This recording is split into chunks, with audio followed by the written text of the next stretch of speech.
Hello, good day everyone. So for the weekly dose of knowledge, we have here under the course Forensic Ballistics. So we will be tackling forensic ballistics. Okay. So by definition, ano nga ba si forensic ballistics? When we say forensic ballistics, refers to the firearms identification, okay, and then the investigation by means of ammunition fired through the firearm. Okay? So palagi kong sinasabi yan that if the term has this word forensic, no, kung meron siyang kadugtong na forensic na word, it suggests a relationship to a court of justice. So ibig sabihin, ito ay makakarating sa court of law. Okay? So ito ay ipipresent, ano man ang mangyari doon sa may presentation or the ballistics report, this will be presented before the court of justice. Okay? So just like for example, in the foundation of forensic, we have the forensic photography. Okay? So magkaiba yung forensic photography, police photography, and the photography itself. So when we say photography, that is basically that is capturing an image, okay, with the use of light. Okay, so when we say police photography, this will be used, okay, in aid of the police investigation. But when we say forensic photography, these photographs will be now presented before the court of law as exhibits. Okay, so in aid of court investigation. Okay, so that is forensic photography. Now, in forensic ballistics, by definition, when we say forensic ballistics, since meron siyang word na forensic, okay, forensic ballistics refers to the firearm identification, okay, the determination if anong firearm ang ginamit doon sa crime scene or kung kaninong firearm man yun. And also the investigation by means of what? By means of the ammunition fired through that firearm. Okay? Kasi ang isang firearm ay hindi natin malalaman ang kanyang identity kung wala yung mga markings na meron siya. Okay? So malalaman natin yung mga markings na meron yung firearm na yun, that is by means of the ammunition fired through that firearm. Okay? So just like for example, the lance and groove marks na may iwan dun sa bullet, the breech face mark, the firing pin mark, the magazine lip mark, or any individual markings na po pwedeng maiwan dun sa may ammunition or the cartridge, sa bullet man yan, sa primer man yan, or even the cartridge case. So yung mga markings na nandun sa cartridge or the ammunition, yun yung magbibigay ng pagkakakilanlan kung saang firearm siya lumabas. Okay?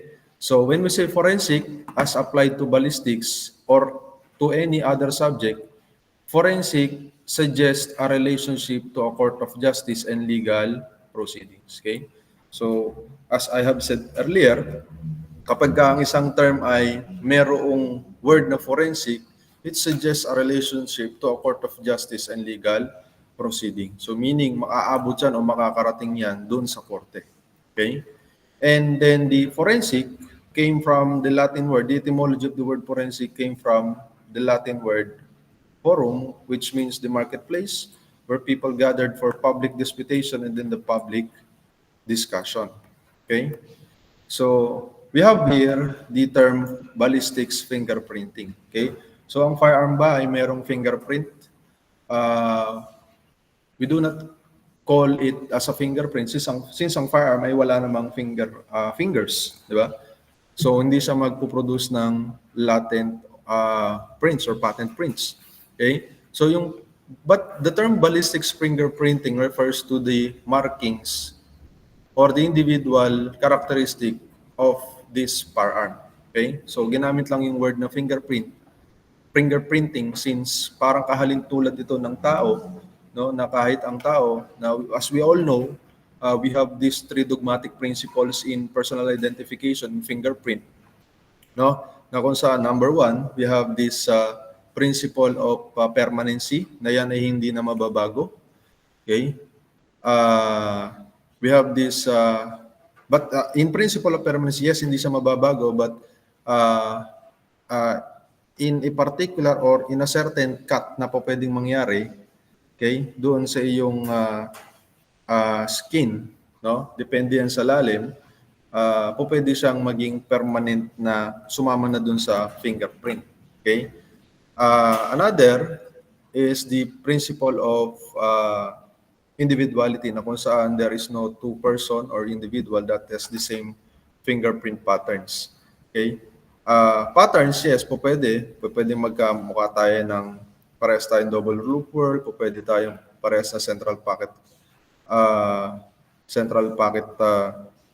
whorl, pwedeng accidental whorl, pwedeng tented arch or plain arch. Pero the minute details of our fingerprints is different. Okay, so that is the principle of individuality. Kahit kambal pa tayo, kahit triplets pa kayo, identical twins, triplets, magkakaiba yan ng fingerprints. Okay?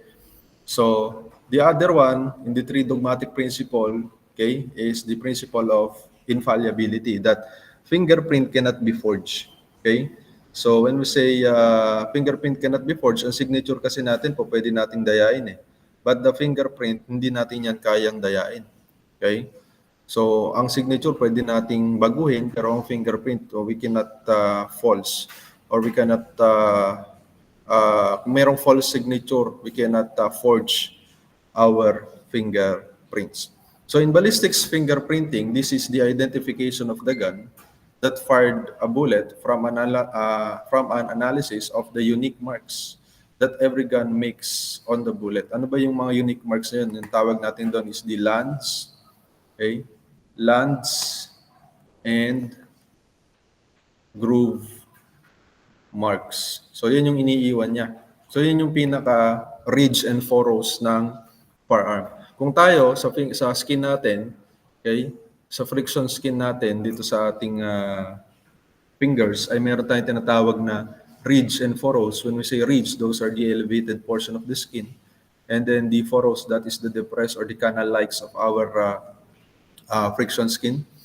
In firearm naman, we have these lands and grooves. In rifled firearms, ito excluding dito yung smoothbore firearms. So yung lands, that is the elevated portion of the firearm, okay? And then the grooves, that is the depressed portion of the bore of the barrel. When we say barrel, okay, or the bore is the inner surface of the gun barrel. Yun yung pinaka-loob ng gun barrel. At sa rifled firearms, makakakita tayo doon ng lance and groove marks. Okay? So, ballistics fingerprinting, going back to ballistics fingerprinting, okay? So, ito yung identification ng firearm sa pamamagitan ng bullet analysis, ng unique marks that every gun makes on the bullet, at yun yung lance and grooves marks sa bullet. Iba pa yung nagagawang unique marks or iba pa yung naiiwan ng individual characteristics or unique marks ng firearm sa cartridge case. Just like, for example, the breech space mark and the firing pin mark.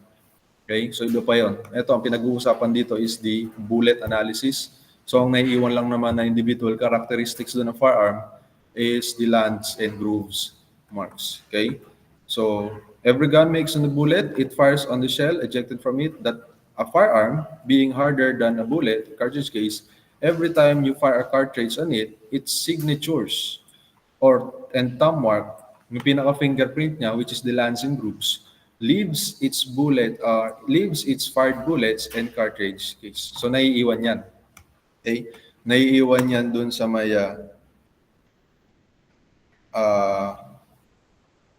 yan. So, kung makikita natin, okay, in the bullet analysis, kung makikita natin yung sa kanina, sabi ko, sa firearm, yung elevated portion, that is the lance. Okay?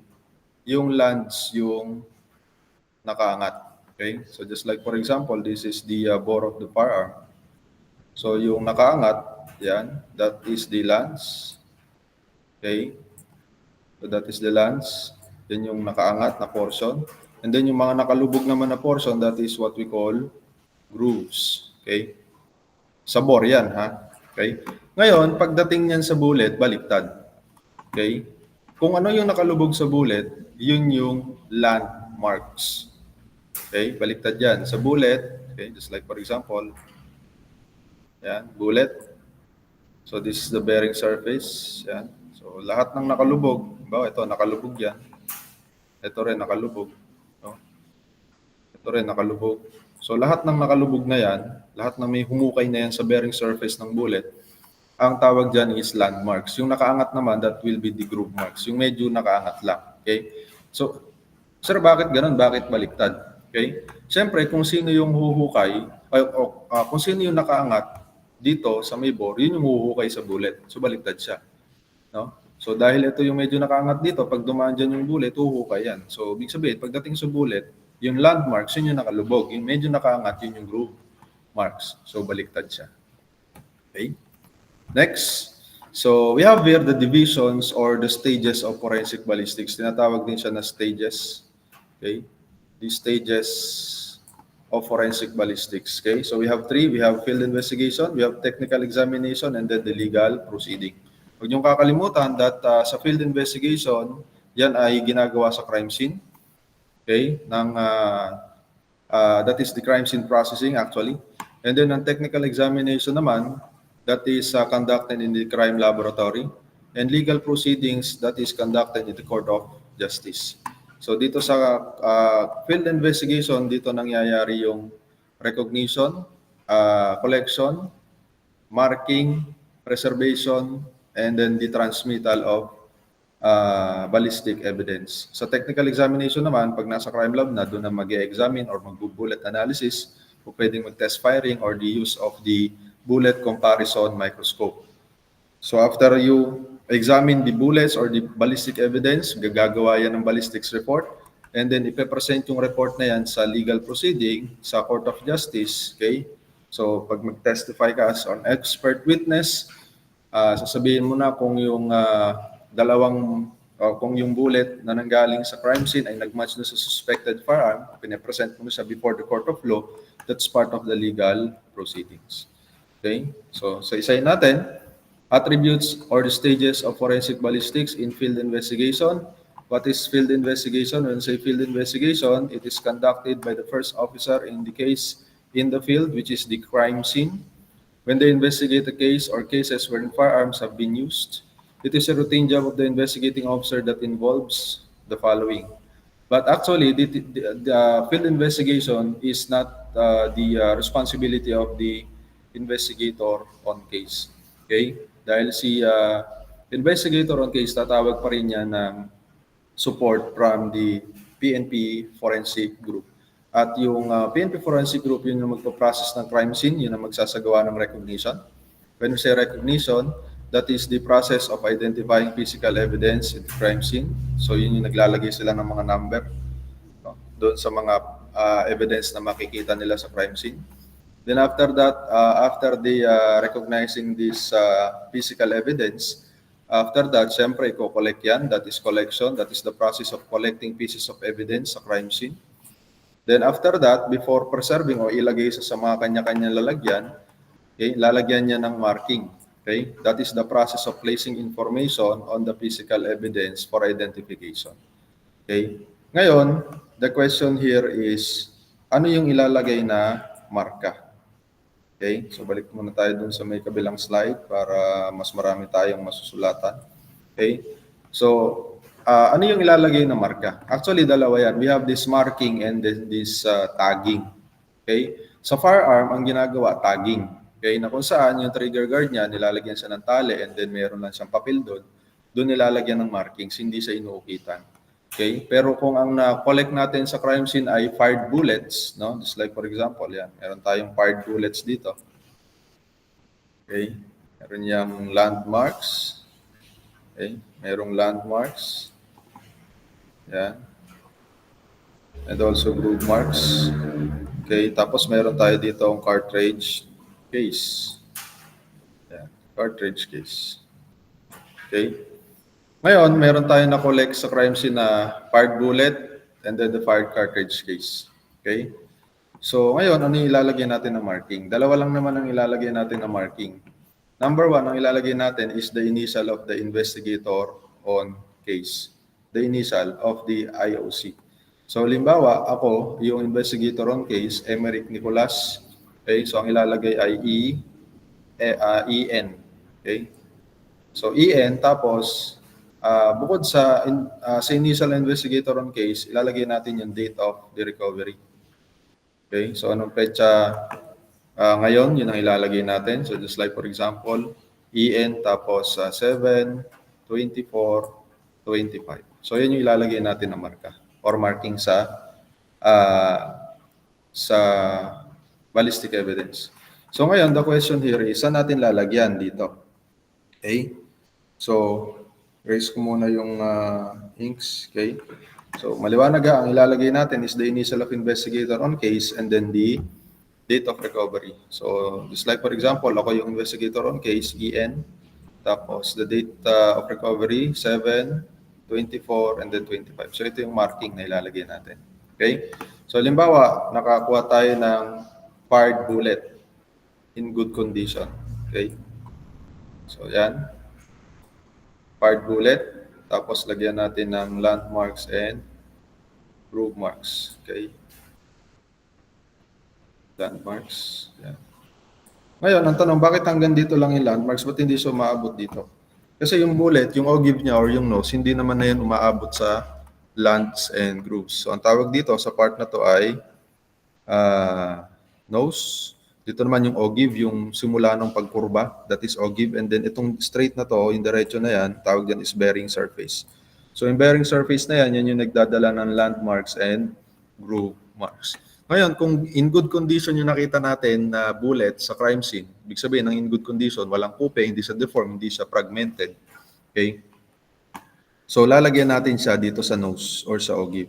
Basta ang rule niyan, kung saan merong marka or individual markings, huwag natin gagalawin kasi nga ma-alter or ma-mutilate natin yung physical evidence. Okay? So, ilalagay natin dito E, N, and then 7, 24, 25. Okay? Ngayon, halimbawa naman, deformed yung nakuha natin na bullet. Okay? Deformed. Ito yung base, ito yung bullet. Yeah? Tapos, deformed siya. Ito yung landmarks, ito yung groove marks. Ibig sabihin, walang nose. So, ito yung base. Okay? Ito yung pita ng bullet. The first option will be this. Okay? Ito yung first option. Okay? Una. Sa nose natin lalagyan. Ngayon, kung deformed, walang nose, walang ogive. The second option ay dito sa ilalim. Okay? Kasi wala namang individual markings yan dyan sa may ilalim. Okay? So, walang firearm marks dyan. Walang unique marks sa ilalim ng bullet, sa base ng bullet. So, EN, 7, 24, 25. Okay? So, ang first option ito, sa nose. Diyan natin lalagyan. Then, the second option, kung sira yung nose, dito sa ilalim. Okay? Ngayon naman, paano kung ang nakuha natin ay cartridge case? Okay? So, kung cartridge case naman yung nakuha natin, okay, yan, cartridge case. So, ang rule natin dyan, ganun din lalagay natin, yung initial of the investigator on case and then the date of recovery. The first option, saan natin lalagyan? Sa loob, okay? Kailangan sa loob, malapit sa bibig, okay? Sa loob, inside, near the opening mouth ng cartridge case, EN, 7, 24, 25. Okay? So, paano naman kung kupe? Halimbawa, sarado. No? Sarado yung nagsara siya, naapakan accidentally. Saan natin siya lalagyan? Dito sa labas. Malapit pa rin sa opening mouth. Okay? EN, 7, 24, 25. Wag natin lalagay ng base kasi yan yung nagdadala ng unique marks galing sa firearm. So, dyan natin makikita yung extractor marks. Dyan natin makikita yung ejector marks. Diyan natin makikita yung breech face mark, firing pin mark, shearing mark, etc. Okay? So, ang first option sa loob, kung hindi possible, masyadong maliit yung cartridge case, yung opening mouth ng cartridge case po pwede sa labas. Pero dapat malapit pa rin sa opening mouth. Okay? So, yun ang ruling natin pagdating sa paglalagay ng markings. Okay? So, after you mark this ballistics evidence, that will be the time na ipe-preserve na yan. No? Ilalagay yan sa kanya-kanyang mga lalagyan. So, ang dalawang bullet, halimbawa, nakakita ka ng dalawang bullet sa crime scene, dapat yan, hindi mo pagsamahin sa isang plastic kasi magkakaroon ng gas-gas yan. No? So, upon travel, ito yung isang bullet, tapos ito yung isang bullet, tapos pinagsama mo sa isang plastic, habang nagta-travel ka or ginagalaw mo yung plastic na yun, nakikiskisan. So, mangyayari, ma-alter ngayon yung landmarks and groove marks, no? So hindi na magiging accurate yung examination. Same with cartridge cases, dapat tigi-tigisa sila ng lalagyan. Okay? Then after you preserve this ballistics evidence, that will be the time na po pwede na siyang i-transmit. Saan siya ita-transmit? Okay? Siyempre, ibibigay yan sa evidence custodian for proper documentation, for proper, kasi meron tayong chain of custody ng physical evidence. Siyempre, dapat i-consider natin yun. Pero kung okay na lahat, well documented na physical evidence, that will be the time na dadali na yan sa crime laboratory. Susunod na ngayon yung technical examination. Huwag natin kakalimutan yung golden rule in the crime scene investigation that do not touch, alter, or move unless it is properly marked, sketched, and or photographed. Ano yung reason? To avoid mutilation, to avoid alteration, and to avoid contamination. Because mutilated, altered, and contaminated evidence will be inadmissible evidence na pagdating sa korte. Okay? Next, after na i-transmit, papasok na dyan si technical examination. Yan ay kinakonduct sa crime laboratory. Okay? Ngayon, the ballistics exhibits is the job performed the firearm examiner. Si firearm examiner ngayon, ang gagawin niya, kung kailangan pang markahan, magmamark siya ng physical evidence sa crime lab, magte-test firing. Okay? Kung kinakailangan, no? Photomicrography using a bullet, no? Comparison microscope, and so on. Kung ano man yung po pwedeng ginagawa sa crime laboratory ng firearm examiner, that is part of technical examination. And then after that, okay, syempre, gagawa yan ng ballistics report. Okay, and then ipapatawag yan as expert witness sa korte, and then ipipresent niya ngayon yung kanyang ballistics report. Okay, so legal proceedings or court trial, yan ay ginagawa sa court. Okay, so this is where the ballistics report of the firearm examiner and the ballistics exhibit, such firearms, fired bullets, fired cartridge case, and allied matters are presented during the trial of the case. Okay, so it is also includes the presentation of ballistics expert testimony kung ano man yung nakita niya na finding or conclusion. Okay, so that's it. Again, okay, so we have here the, just a recap, forensic ballistics. We have 3 stages or divisions of forensic ballistics. We have field investigation, technical examination, and then legal proceedings. Okay, so that's it for the weekly dose of knowledge. So hoping na nakatulong ito. Okay, so be posting another video with regard to forensic ballistics. Okay, so yun lamang. Maraming salamat and magandang araw sa lahat.